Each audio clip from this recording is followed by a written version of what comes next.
Hello everybody, Hunter Bakes here, back at the reveal. Everybody, I'm back here came back from my family vacation yesterday there, and so I came back to do videos Monday there, so had a good time there. Everybody had time to spend, chance to spend time with the family this past weekend there. I had a great time on the trip. Now it's time to get back to doing random things, into the rhythm of doing different things there, including videos here and channel ones, so yeah, sorry hiccup everyone. I had some food not too long ago, trying to control here. Here's everyone. To kick off the week, everybody. We're gonna do another reaction here to Showoff Showdown, everybody. My last Showoff Showdown reaction received pretty well there, but there was one person that gave some constructive criticism there and stuff like that, which I am gonna try to make sure to take into consideration there. Everyone, I'm going to try to get better equipment there for videos there, as well as try to live stream in the future there. But for time being, I am with work what I got here, so yeah. The creator for Showoff Showdown, your favorite today YouTuber, also saw the reaction there. He seemed to enjoy it there. Me and him responded back there. We had a friendly conversation there. And he ended up recommending some more episodes to check out here for Showoff Showdown. He wanted to start off with his previous episode, which was the Build Badass Battle Royale there. So based on the title there, I assume it's gonna be like a Battle Royale for it there, like the last one there. Although this one's not as long there. It's about 27 minutes there, so not as long as the previous reaction one. So, but we'll see how this fight's gonna go down there. Who's gonna win all that stuff there? So yeah. Again, shout out to your favorite Canadian YouTuber there. Making the series there. Keep the good work, man. Enjoy the first episode I saw there. I'm gonna make sure to check out more episodes of Showoff Showdown here. So yeah. As usual, everyone, if you haven't seen the original video, link will be in the description down below there. So let's go get right to it, everybody. Make a reaction here. Check out the Build Badass Battle Royale for Showoff Showdown here. Begin my reaction. 3, 2, 1, let's go.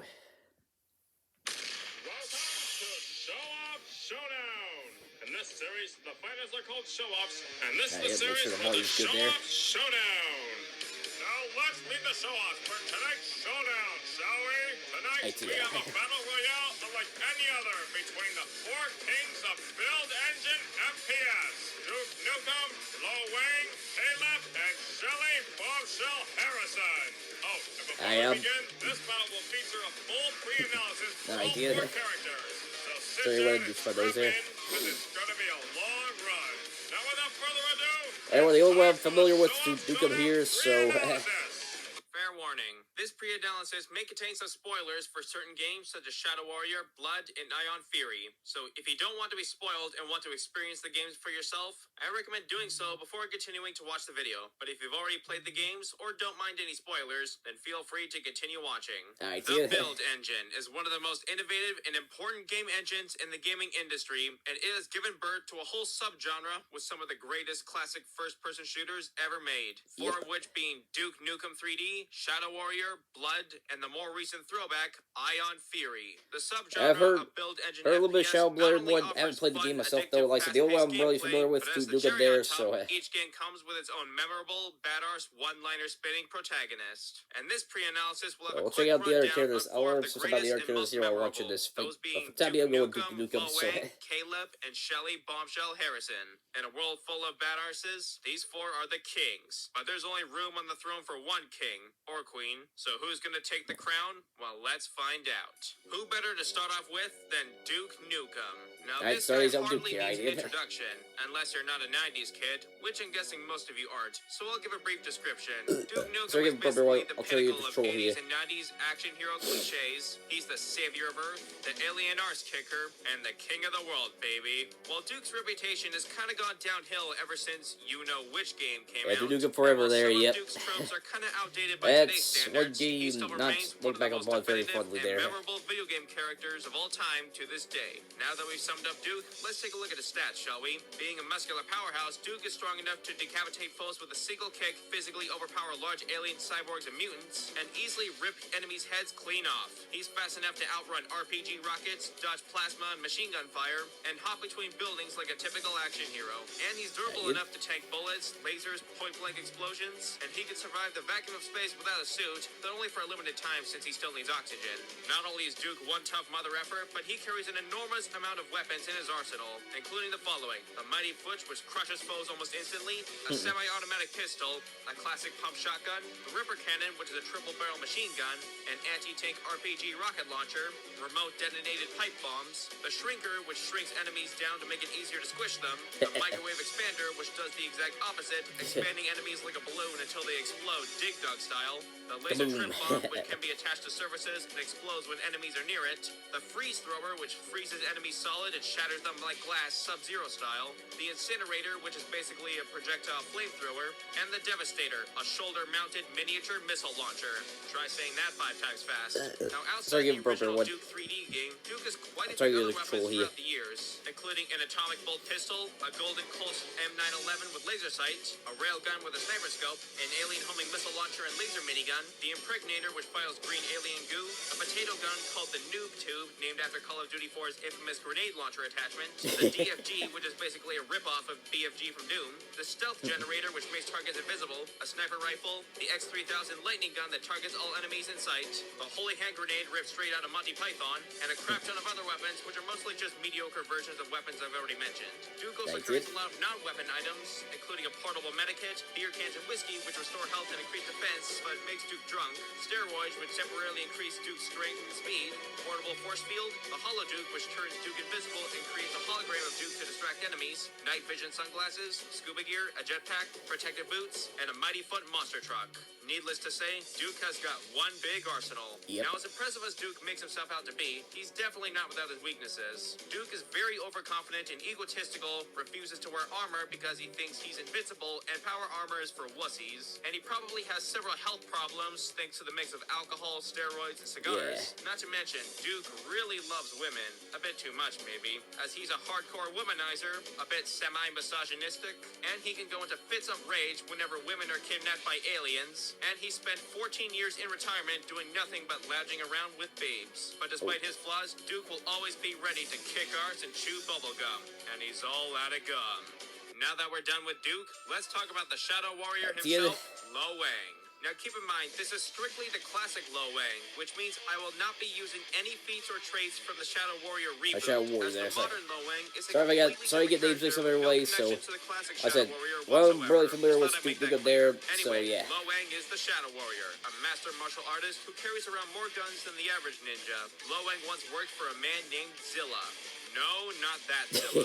That Zilla, a corporate businessman who had power over every major industry in Japan. However, this led to corruption as Zilla was bent on world domination and started summoning demons and monsters from the dark side. Having discovered this, Lo Wang decided to quit his job as Zilla's bodyguard, and in response, Zilla sent out his demonic assassins to kill Lo Wang. In the process, Zilla also killed Lo Wang's old master, and there begins a quest for revenge. How original.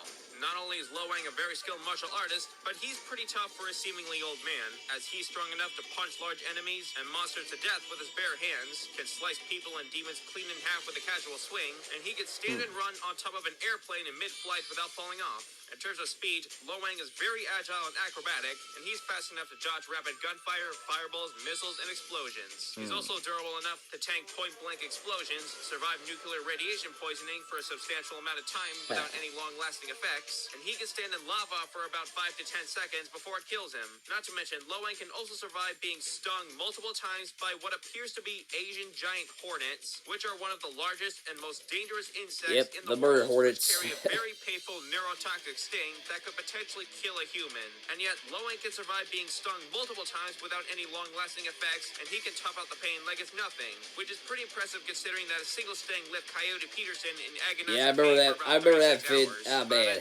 that was pretty bad to watch there, yeah. arsenal, he carries a lot more weapons than the average ninja, including a katana sword that can slice large demonic foes clean in half, shurikens that bounce off walls and enemies, he can dual-wield Uzi submachine guns, the riot gun, which is an automatic quad-barrel shotgun that fires rapidly like a minigun, a grenade launcher and gas bombs, a rocket launcher that can fire regular and heat-seeking missiles, a railgun that fires concentrated energy projectiles that pierce through multiple enemies, the severed head of a guardian demon that shoots fireballs out its eyes, and the Ripper Heart, which comes from large enemies called Rippers, and when the heart is squeezed, it creates a ghostly clone of Lo Wang armed with a railgun. While Lo Wang's arsenal ranges from cool to flat out sticky ridiculous, bombs, which his are most exactly powerful what weapon would be they his sell. portable nuke. That's right, you heard me. His rocket launcher I mentioned earlier also doubles as a portable nuke launcher, which charges for about 3 seconds before releasing a nuclear warhead that obliterates all enemies in a wide radius. Now you're probably thinking that this is Lo Wang's easy ticket to winning, but as crazy as the nuke sounds, unfortunately I'm gonna have to discredit it a little, because after close-up examination of the nuke, it's not as impressive as it sounds. For starters, not only is it a very small nuke that fits inside a portable rocket launcher, but the resulting nuclear explosion it creates isn't very large either, nor does it have a very wide radiation gas spread. Not to mention, the nuke can barely even kill a giant sumo wrestler, but we can just blame that on the game's flawed logic and physics and simply ignore that. Now, the instant when the nuke was best shown was at the end of Twin Dragon when Lo Wang killed his evil twin brother Hong Lo by launching a nuke at him. Talk about overkill. For what was shown, the nuclear explosion does appear larger in the cutscenes than it does in-game, but still not nearly as big as, say, the Little Boy or Fat Man. Now, the best I can do is compare this to the smallest nuclear bomb ever made, which would be the W-54, aka the Davy Crockett, which had a blast yield equivalent of between 10 and 20 tons of TNT, which is about 1/1000th fraction of the bombs used on Hiroshima and Nagasaki. Judging from the size of the physical nuke and the explosion it created, it's not too far off from that. Okay, now that we're done talking about that, while Lo Wang is certainly a formidable and deadly fighter, he's not without his flaws. Not only is Lo Wang quite cocky and headstrong, but he's also quite reckless and carefree with his actions and often underestimates most opponents he faces. Not to mention, Lo Wang is also a little pervy around women, which can be a problem for him, especially considering that most women he meets are assassins sent by Zilla to kill him. But on the bright side, he's not hesitant to defend himself or kill anyone regardless of gender, and as arrogant as Lo Wang seems, he does have a sense of honor and despises those who have no honor, and he especially hates opponents who run away from a fight like a coward, as he is always determined to finish the fight. But despite all this, Lo Wang has still managed to defeat Zilla, avenge his master, and save the world, all that good stuff. Not to mention, he also defeated his evil twin brother Hong Lo, like I mentioned earlier. After all, Lo Wang truly is the Shadow Warrior. Now enough about that walking penis joke. It's time for some real bloodshed. Caleb was a member of the Chosen, an elite team of servants part of the Cabal, an evil cult that worshipped the dark god Chernabog. One day, Chernabog told the Chosen that they had failed him, and thus he killed them all one by one, including Caleb's lover Ophelia, and then banished Caleb into a literal hollow grave. But then one night, Caleb rose up from the grave, and he was out for blood. And blood is the name of the game. Literally. Now let's just say, Caleb is not the most forgiving type. To sum him up, Caleb is like a fusion of Van Helsing and Clint Eastwood, but a lot more sadistic and bloodthirsty. Now in terms of physicality, being undead, Caleb is immortal from age and physically superhuman, as he's strong enough to rip open human bodies and pull their organs out with his bare hands, as well as crush a giant demonic spider with a single stomp. He's fast enough to dodge rapid bullets, Tesla cannon, and electricity projectiles, and he's durable enough to take numerous bullets, fire explosions, and blows from giant demonic monsters. He also seems to be resistant or even immune to pain, and consuming hearts and life essence will heal him much faster. He was also able to match and defeat Chernabog, but I'll talk more about that later. First, we'll take a look at Caleb's tools of destruction.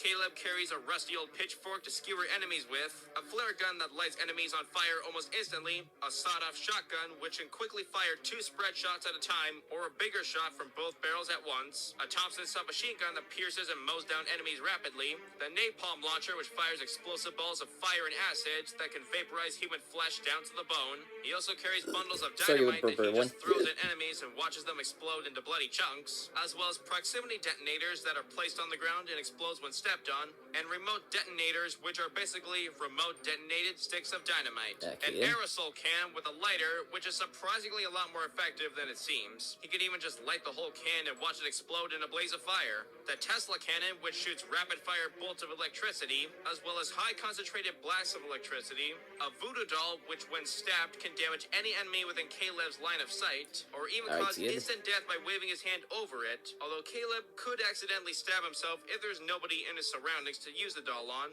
And finally, quite possibly the most powerful weapon in Caleb's arsenal, the Life Leech, which fires explosive hot magical energy while also sucking out the souls and draining the life force of enemies, and transfers it to Caleb's own life force as well as fuel for projectiles. The Life Leech can also be placed upright and act as a sentry turret. However, if the Life Leech runs out of souls or life energy for ammunition, it will instead drain Caleb's own life force instead. Well, those are all of Caleb's main weapons. There are also quite a few new weapons in the sequel, Blood 2: The Chosen, though most of them are basically just duplicates that aren't really worth discussing. But the few unique ones include a sniper rifle, the Vulcan cannon, which is a very powerful minigun, the howitzer, which fires long-range artillery explosives, the insecticutioner, which releases very toxic flammable bug spray, the orb, which is a floating metal spiked ball that pierces through enemy skulls, the flayer, which is a sharp metal hook on a chain that comes out of a small portal and hooks onto enemies, and finally the singularity generator, which creates miniature black holes that sucks in enemies and destroys almost anything in its vicinity.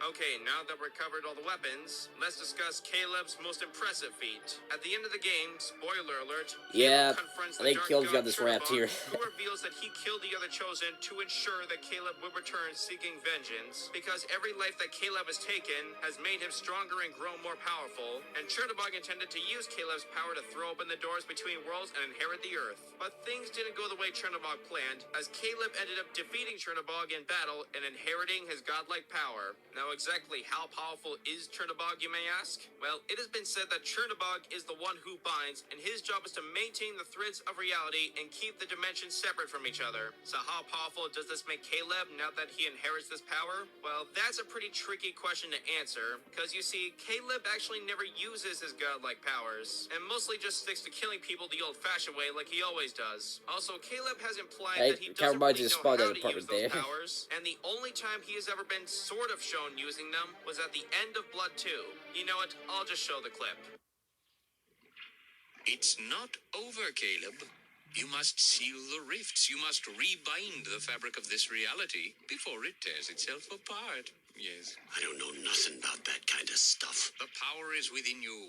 It is time you used it. Okay, just shut up. I need to focus. Yeah, the cutscene cuts off just when he was about to use his power. You know, I think I'm starting to see why the sequel didn't have as good a reputation as the first game. Now, assuming that Caleb did seal the rifts and restore the fabric of reality like he said, you're probably thinking that this is a universal feat, right? Well, not exactly. This would mean that Caleb could rip open or seal gateways between dimensions, but he can't actually destroy the entire dimension itself. So it's hard to say how powerful this actually makes him, but it doesn't really matter all that much anyway, since Caleb doesn't even use those powers, other than that one instance where he supposedly did but wasn't directly shown, and he probably doesn't know how to use them once again. But it's hard to say for sure what is officially confirmed and what isn't. However, what I can confirm is that in terms of physicality, Chernobog is considered at least a multi-city block level of raw striking power and durability, so Caleb having inherited his power should likely have that same level if not greater, but that's all I can officially say on that. Now, one thing to note is that despite being a god, Chernobog can be killed physically, and therefore so can Caleb. But considering how tough Caleb and Chernobog are, as I've discussed earlier, it's definitely not going to be easy. And most people would think twice before messing with Caleb. Good, bad. I'm the guy with a gun. Now last, but certainly not least, let's move on to Shelly Bombshell Harrison. Shelly is the protagonist of Ion Fury, a retro throwback game reminiscent of the old-school style of the Build Engine FPS subgenre. It's also sort of a prequel to another game called Bombshell, a game that not many people remember, and I'm not surprised if you don't either. Fun fact, Ion Fury was originally supposed to be named Ion Maiden, but 3D Realms had to change the name because they got sued by the band Iron Maiden, which makes about as much sense as the band getting sued by the media evil torture device if you ask me, but I'm getting off topic here. Anyway, Shelly Bombshell Harrison is a member of the Global Defense Force's Domestic Defense Force. She earned her code name for expertly defusing bombs, but when evil transhumanist mastermind Dr. Jadis Heskell unleashed the members of his cybernetic cult onto the streets of Neo DC, that's when Shelly knows it's time to start causing explosions instead of preventing them. Fun fact, the villain Dr. Heskell is actually voiced by John St. John, the voice of Duke Nukem. What a coincidence. Anyway, Shelly is quite a force to be reckoned with. She's fast enough to dodge rapid missiles, machine gun fire, and ion plasma shots. Also, according to a couple of guys I know on Discord, Shelly can run a 100-meter sprint in only 8.15 seconds. Though, of course, combat speed is more important than travel speed when it comes to versus debating. Now, as for Shelly's strength, it's hard to determine exactly how strong Shelly is, because she doesn't have a lot of notable strength feats. But here's what I managed to dig up. Shelly can carry around a very large heavy chain gun, which was originally attached to the arm of a large war mech, though it's unknown whether if Shelly can rip the robot's arm off with her bare hands, or if the arm was already broken off after she destroyed it. However, the best strength feat I can confirm is that Shelly can throw darts with enough force to pierce through a cyborg's metal skull, or even obliterate their whole bodies into bloody chunks. Somehow. You know what? I'll let it count. As for durability, Shelly can tank bullets, ion plasma shots, point-blank explosions, and corrosive acid sprayed onto her. She can also survive being submerged in deadly hazardous waste for a great amount of time, and she survived a massive explosion that completely destroyed Dr. Heskell's lair at the end of the game, which is definitely a building level feat for sure. And she walked away from it with very few scratches. Not to mention, Shelly is well protected as her body is encased in a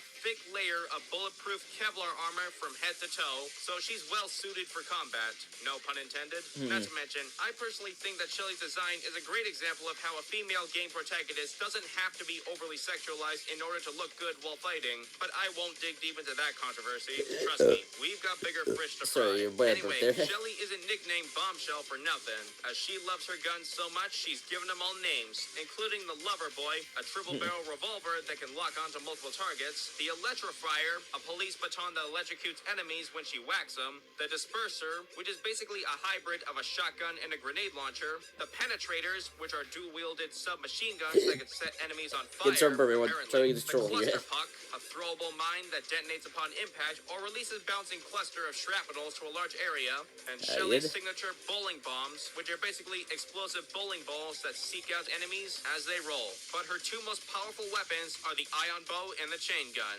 The ion bow fires long-range plasma shots, which can be charged up for 5 simultaneous shots at once, or can be charged up even further for a high-damaging rapid-fire barrage that could take down even the toughest of enemies. And the chain gun is a heavy weapon that was originally part of a war mech, like I mentioned earlier. With high damage, widespread, rapid-fire, long-range, and accuracy, the chain gun is one of the most useful weapons in the game, especially during the boss fight against the Revenant warplane, as it's the only weapon capable of effectively damaging and destroying it. Oh, and not to mention, there was one instance where Shelly shot down the moon, although that was technically an Easter egg, so it doesn't really count towards her actual in-game feats. I'm about to say. If it did, then this battle would be too easy for her. Now, not only is Shelly packing quite an arsenal, but it also comes with assortment of upgrades and supplies, including a portable medkit, the jump boots, which allow her to double jump, a hazmat suit, an ultrasonic radar that allows her to spot enemies, the blast accelerator, which temporarily gives her an infinite amount of bowling bombs to throw, and the super damage chip, which temporarily doubles the damage output of all her weapons. Now, despite how tough and persistent Shelly is, and how big her arsenal is, she's not without her weaknesses. Much like Duke, Shelly is very cocky and overconfident, sometimes underestimates opponents, and she hardly ever takes any situation seriously, even when in highly dangerous or life-threatening situations. Though we could say it's because she's so good at what she does that she doesn't even need to try, but it's still not always the best approach to combat.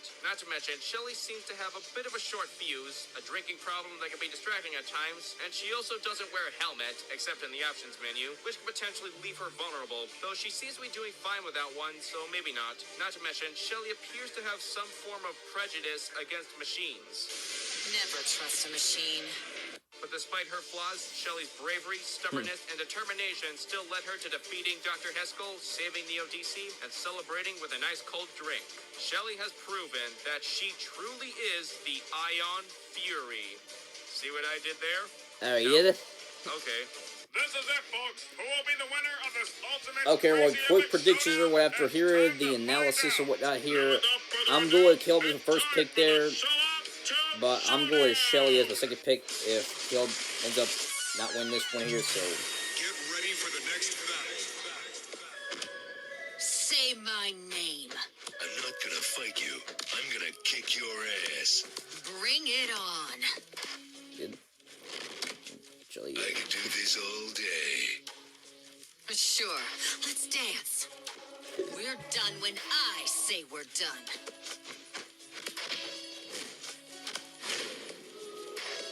Ooh, your ass is grass, and I've got the weed whacker.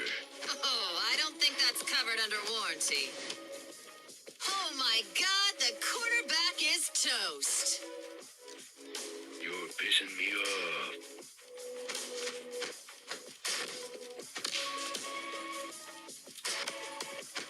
I'm gonna kick your shiny metal ass. Your face, your ass, what's the difference?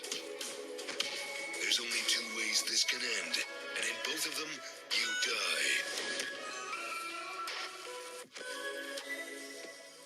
I am the king of the world, baby. Okay. You wanna dance? Sure. Okay, also, the fight still go on here, right? We have to put it Clean up on aisle your ass. Hey, baby, I got some lug nuts for you. Those real tits? Fire in the hole, assholes. Who wants some? Who's next? Hey, Bug Eyes. Oh, shake it, baby. You talking to me? Hey, you look like you need ass kicked. I've got 2 guns. That should be enough for all of you. Oh, look, you coming apart. Holy cow, look like Duke Nukem. My gun's bigger than yours. Sticky Bum, meet Mr. Stupid. You're no mess with Lo Wang. I'm not dead yet. Holy shit. What are you gonna do? Bleed on me? Ah, better than acupuncture. Boo-hoo. When's the hurting stop? And the wig's been taken out. Now that was quite a bloodbath. Now let's Oh, discuss yeah, how and why Caleb wins this Yeah, epic like- Build yeah, Badass right there, Caleb got the Showdown. dub. Because of how long the pre-analysis was, I'll keep it short and simple. But if you've seen enough of it, then you probably should have seen this coming, as Caleb holds the majority of advantages in more ways than one. But before I get into that, I'll say this. Duke Nukem, Lo Wang, and Shelly are all pretty closely matched when it comes to speed, strength, and durability for the most part. I will say that Shelly has a bit of an edge in defense, since she's more well-armored than everybody else, as Yeah. she's completely covered in bulletproof Kevlar, while Duke refuses to wear armor, and Lo Wang is basically shirtless. You know, I find it kind of ironic that the only female protagonist is actually more fully clothed and armored than all the male protagonists in this battle. Joking aside, once again, they are very well physically matched. So close, in fact, that it's their weapons and hacks that make more of the difference. Duke certainly has the biggest arsenal of weapons, along with a few decent hacks, which can counter pretty much everything in Shelly's arsenal, and most of Lo Wang's as well. But there's one weapon in Wang's arsenal that I'm sure a lot of you have anticipated, which would be Lo Wang's nuke. Now, the real question is, could Lo Wang's nuke kill Caleb? Well, it can definitely kill Duke and Shelly for sure, without question. As for Caleb, it is possible, but there's no guarantee it'll work. Even if the nuke could kill Caleb, it wouldn't really matter in the long run for several reasons. One, Lo Wang would need to gain a far distance or hide behind a wall before deploying the nuke so he doesn't get caught in the nuclear explosion, which is going to be extremely difficult when fighting an opponent who is just as fast, if not even faster than Lo Wang. Two, this match has no prep time, so Lo Wang wouldn't know that he needs to pull out the nuke immediately, as he has never met Caleb or any of the other fighters before, so immediately going for the nuke is not his first battle tactic in a random encounter. And three, even if Lo Wang did know he needed to pull out the nuke right away, he wouldn't have time to launch it at Caleb anyway, as the nuke launcher has to charge for up to 3 tedious seconds before deploying, which would give Caleb plenty of time to kill Lo Wang beforehand, whether it be via leeching his life force or soul, or just plain ripping him apart. Lo Wang is done for either way. In short, Caleb has the overall advantages in terms of strength, speed, durability, hacks, and power output, and debatably weapons, so he pretty much owns this battle. Now, I'm starting to think that maybe I should have chosen a more formidable opponent for Caleb, like maybe the Doom Slayer. Now, that would be awesome. But That'd be that's interesting gonna have to episode wait. to For see now, there. let's wrap this up. So, in the end, Caleb takes the crown, so hail to the new king, baby. The winner of this battle is Caleb. Oh, and one more thing. For those of you who don't already know, I now officially have a Patreon. If you want to show your support and join the There's a picture out RCMP, there. as in Royal Canadian Mounted Patrons, then that would be so awesome, and I would really appreciate it. Members of the RCMP will have beneficial access to future episodes of Showoff Showdown and other videos before they're officially released, as well as exclusive access to special posts and videos that can only be viewed on Patreon. Join the RCMP, and the first thing you'll learn is a nice shiny badge. Got any ideas for Showoff Showdown? Let me know in the... Alright, that's like the end of the video there, so... Everybody, overall, that was a good episode there. I thought the research he did was pretty good there, but... I don't have any complaints there, but... Fight was good there. It was an entertaining episode, so yeah. Enjoy this one, everybody, so yeah. Thumbs up for me there, so yeah. Yeah, after hearing Caleb's stuff there, I feel like, yeah, he's probably gonna come out top there. That's why I ended up happy there, so... It'd be interesting to see him and Doom Guy go at it there, so... your favorite Canadian YouTuber, if you end up seeing this vid here, save that for a future episode there, so yeah. Our days up for now, everyone. I'll continue my reactions for Showoff Showdown here, as well as some other versus related shows here. So yeah, make sure I'll save there, everyone. Until next time, until then, like what I saw here, make sure you like button, do channel, subscribe to the bell notification icon so you can see uploads. I'll see you next time, until this, our big sound. Peace.